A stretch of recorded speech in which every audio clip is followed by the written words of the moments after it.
Hail and welcome to another exciting episode of the Thrand channel.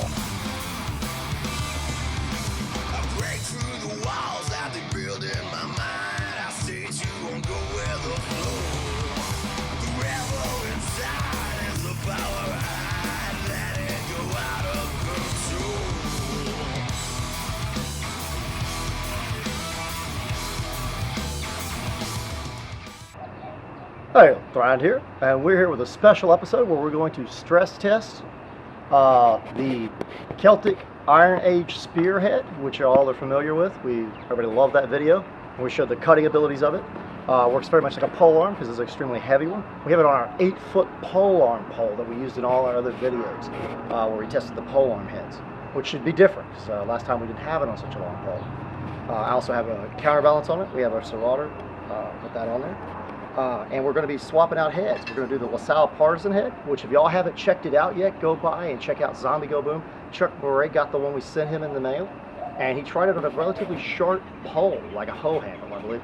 But he still got decent results with that shorter handle. I was in shock. Well, yeah, I liked his logic for it too. You know, because in a zombie apocalypse, you wouldn't have room to be manipulating such a long pole, especially if you had to go inside, maybe an indoor situation or in a group of people. It might be dangerous if you're not all lined up. You wouldn't want to be wielding it around. So I like this idea of hooking the leg, pushing him back with the bag, hooking the leg, tripping him, and then finishing him off on the ground. It is an excellent thruster. People were saying that they did not cut with these. What we've done is a lot of these historically were sharpened. Thanks to a friend of ours, Scary Larry, I like to say thanks to him, let us use his grinder, and we have sharpened it all the way around, which was a pain in the butt. But just for testing today, we did that just as a little novelty to see if it was possible. It's really here, turn it a little more and let's get a good look at it. It's certainly possible to sharpen it all the way around. Now, it's not going to be the same edge as you have on the actual blade, but it's still sharp, meaning that it would cause harm to someone if you hit them a lot more than it would if it was just it's much more axe-like. And yes, they did use it for that. They weren't heavy cutters like halberds, but they do show different techniques in different manuals of actually cutting with them, even though they are partisan heads. Over here we have our French-style partisan. We've finished it out, and both sides are sharpened like an axe. And you have the ox tongue blade. And we're going to test it too, which according to Roland Warzeka, he's a good friend of ours, the broader the blade, the more damage. So if you could possibly make it through the man's armor or hit him in the niches with a broader blade, you're going to cause a lot more bleeding and damage than you will with a narrow blade. The narrow blade, I think, and my hypothesis, is going to be a lot more penetration behind it. I think the partisan head here will have a lot more depth and penetration. We'll stress test them on this car hood that's off of there. It's not a car, it's actually a minivan. We're going to test it on that. We're going to try various different thrusts, different thrusting styles. Speaking of that, we'll do the overarm slide, so we call it Thread's overarm sliding technique. We'll test that out. We'll test the pull cueing technique. We'll test pike styles, like you see in the manuals where they hold it a certain back to brace such a long pike. We'll try that with body weight, see how that does. Test them out, see how well they can penetrate and how well they hold up. And I want to say, anybody who hasn't gone by, please go by Roland Warzeka's page. It's Roland Warzeka on YouTube, and check out his new Viking shield workout. It's excellent. I mean, I never quite thought of that before, doing that type of hand motion to practice, but you do use the stick on the back of it. I mean, I agree with him wholeheartedly. Much like you use a sword to control the shield. So his workout on his punching technique and to get more reach, you got to check it out. I don't know how to explain it. You'll have to go there and check it out, and be sure and like it and tell him Thrand sent you by. You have to see the merits of those techniques yourself. It's hard to explain it without seeing it. Oh, most certainly, yes. And I recommend the workout to everybody. I'm going to start doing it. I normally don't do that. I just use the shield, but I'm going to start doing it now after I saw the video. I think we should implement that with our strong lifts. And he's going to be making his sword and shield book soon. So if you want to help him through Patreon, go there and check him out on his page, and go to his Patreon site and check it and help him out, because I really want to see that book when it comes out. I am very interested in that. That's going to be spectacular. And thanks again, Roland, for mentioning us at Democaptor. Democaptor is on Facebook if you want to go see him there. And I think he also has a website called that as well. He's in Hamburg, Germany. So special thanks to our shield brother, Roland Warzeka, and let's get started. All right, we have our 8-foot pole here. This is a polearm that we've been using in the videos. And I have our Iron Age Celtic leaf-shaped spearhead that everybody loved, the Iron Age Celtic spearhead from Medieval Shoppe. The thing's got a really good edge on it. And when they're using this design, I mean, obviously you could cut with it as well. We've done that in some of the other videos, or actually the main video we featured this when we showed the cutting ability of it, and even slicing ability if it glances by. But today we're going to test the extreme thrusting ability, and since it's very popular, the overarm slide that I'm showing in the videos, we're going to try that on this car hood. It's from a minivan, and it's pretty tough, I mean, for a hood. And we'll see how it performs, if it goes in, penetrates, and how well the head holds up. Kind of doing this for Roland as well out there because of the depiction he had.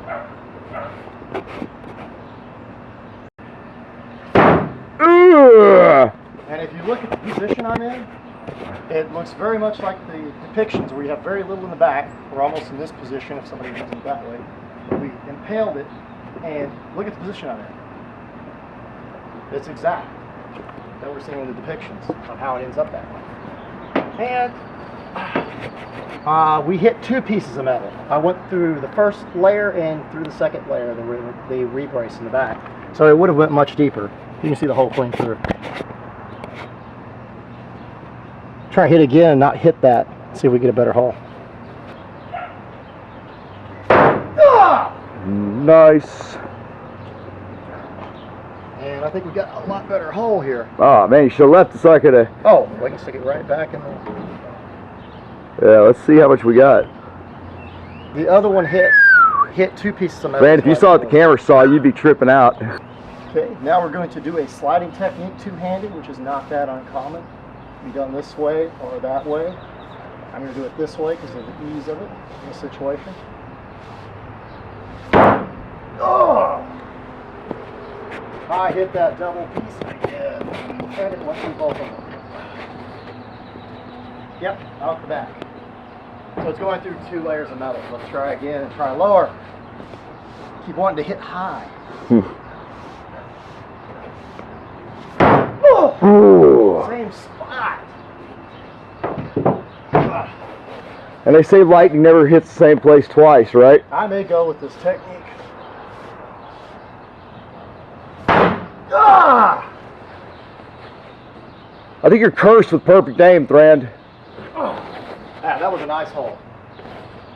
Our metal is doing fine. Try once more with it.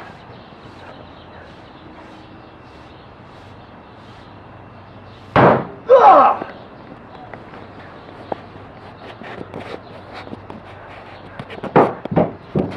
Nice holes, and they're almost the same size as the overarm slide.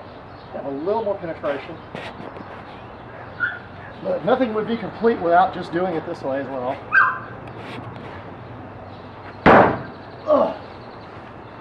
Not really fair, we moved it. Wrong angle. So use two hands and just do it.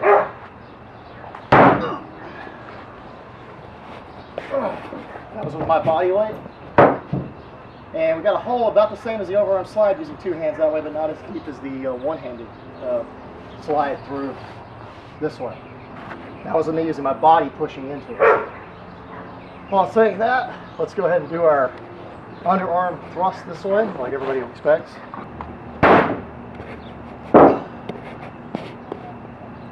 Oh, maybe we should have Chris Matthews come over here and show you how to do it. Maybe. I can't get it. Because I know neither one of us are as great as he is. It doesn't work for me, I will. It doesn't work for you. I don't think it works for anybody. Alright, now we have the LaSalle Partisan head. And if you all want to check this out, Chuck and Ray actually tested it out on Zombie Go Boom. One of the things we've done is we've actually sharpened the entire polearm. Like some were actually done in the early periods. The outside's completely sharpened. We'll test that out in a minute. But right now we're going to see what it does with this hood. And if we get a good piercing, this is normally a two-handed weapon, so I'm not worried about any overarm slides with it. But I'm going to see what it does to this. Don't know what I hit. Oh, I think you hit the... I can see it. Look, the audience will see it. You don't see it. I went through two pieces of metal. You went through I hit one piece of metal. All right, man. We'll back up and try and get this again. Here.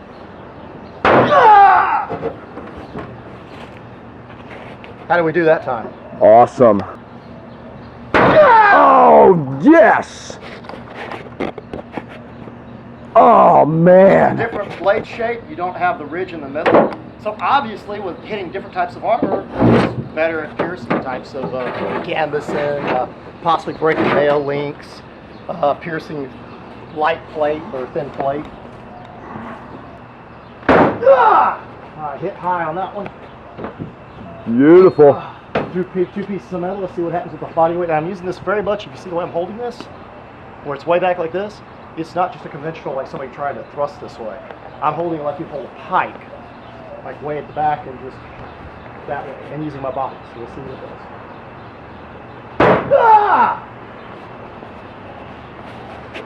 That looks pretty good. Like I said, this thing thrusts about the same either way with the slide or the actual technique where I'm using my body and stuff. Well, let's see how it does with a cut.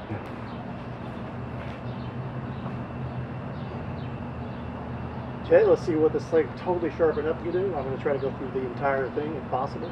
Remember, this entire thing's been sharpened. Even the hooks and the prongs. Oh, man! Transitioning from one piece to the next, we have a little ripping. But I still think that was quite impressive. And that's with the whole thing sharpened all the way around, which was a little bit of pain, but it shows you can do it. It's good quality steel. I am quite impressed. I even brought the edge back here, so a smoother transition. Okay, we have the French Partisan head from Medieval Shoppe, and I have sharpened it back here as well, like an axe. So I got the same taper as the edge on the actual thrusting point, but we did that anyway. So right now what I'm going to do is test a thrust with a slide, very much like a full cueing method that people talk about, that we've shown, demonstrated before. But I'm starting off in a position very much like a pike, where it's very back in the back, and I'm using the front arm to support it. So, because it's got a heavy head on it. So let's see how this works out if we get a better thrust. With the wider blade, I think it will be not as deep, but maybe nasty. Ah!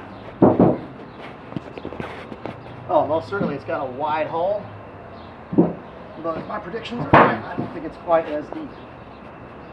Pretty close to the Celtic spearhead. Try that one more time. Ah! Give it a little more gusto, and even with that shaped head, it's so narrow and thin. Look at what we did. That is a nice wide hole. Come check it out. How many inches we got there? Quite a bit, right?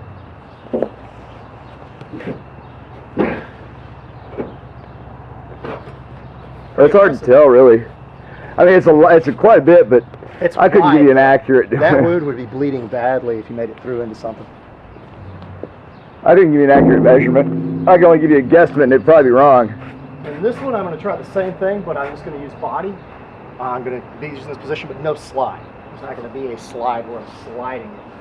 I'm just going to take it and step in and thrust it. Use my body to play it. Ah! Pretty decent. Not as deep without the slide this time. Of course, we have lots of variables going on here. But still, it pierced pretty well. You can see the difference in the depth. We're going through metal here. Yeah, you can definitely tell. I think we've decided the slide actually improves the initial penetration on the metal. Unless you're to keep walking into it and pushing with all your might, and then you might slide it in further and wiggle it and so on. But I mean, I'm sure they did that too. If you got into something and you were able to wiggle it in deeper and it was an opponent and you had him on the ground, I'm sure you would do it. I'm quite impressed. If you like this video and others, please be sure to subscribe to our channel, Thrand. Like us on Facebook at Thrand and Eldgrim's Well of Remembrance. Ask to join our closed group on Facebook, the Thrand YouTube Boat Crew, where you can get exclusive content. Don't forget to donate at Patreon. That's www.patreon.com/Thrand.